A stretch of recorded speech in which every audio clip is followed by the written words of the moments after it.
Kasutatud auto ostmine võib olla täielik jackpot või ka korralik peavalu. Aga kui sa tead, mida kasutatud auto ostu puhul vaadata või mida küsida, siis võid saada päris korraliku sõiduvahendi. Millest tuleks alustada, kui on plaan osta endale kasutatud auto?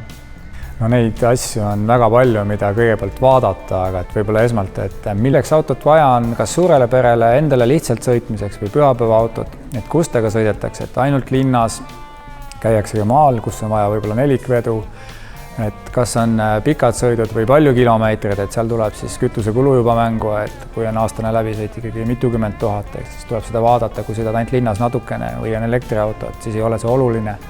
Ja mõistagi ka eelarve, et kuhu see peab mahtuma.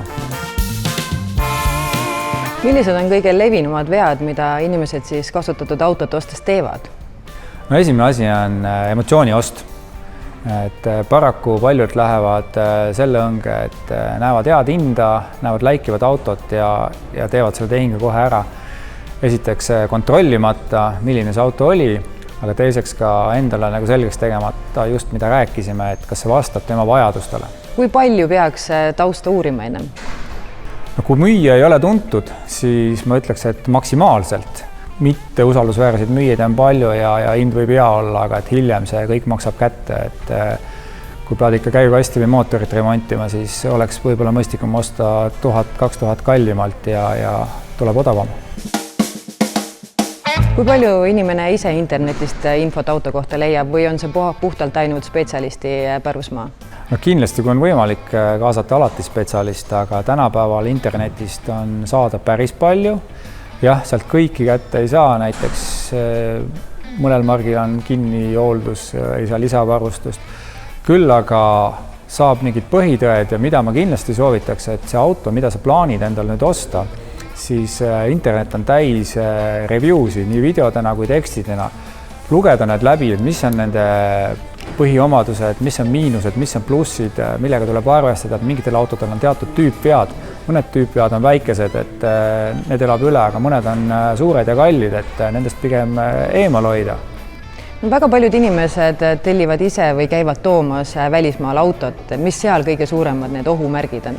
Ohumärk on tegelikult nagu igal turul, et kui hind on hea, siis tasuta lõunaid ju ei ole. Et ma olen seda alati näite toonud, et meil ka kliendid tulevad, et vaata, kui super hind seal on, et tooks selle ära, eks. Et kui see hind on ikkagi 30-40% odavam, siis selle jaoks ei ole vaja müügikuulutust panna.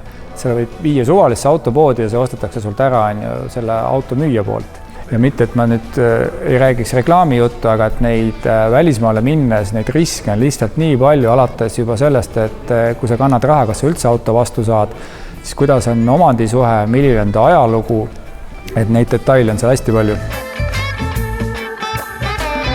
Nii et kokkuvõttes, mida tuleks kasutatud auto puhul silmas pidada?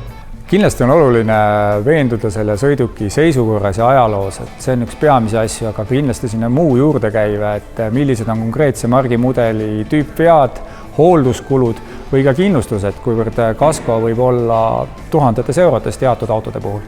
Ja kindlasti vaadata, kes on auto müüja, et kui see müüja on tuntud ja suur, et siis on riskid maandatud. Väiksema müüja puhul ei pruugi petta saada, aga peab ka vaatama, kas on hiljem kuhugi tagasi müüa, näiteks mingi väike autoaed või ka eraisik, et kus need riskid jäävad alati. Ehk siis pigem seda ennetada ja võtta see kulu ja teha autokontrolli peale, võtta kaasa keegi spetsialist. On neid teenusepakkujaid, kes käivad autosi üle vaatamas. Kõik selline, et mitte hiljem olla selle õnnetu portsu otsas.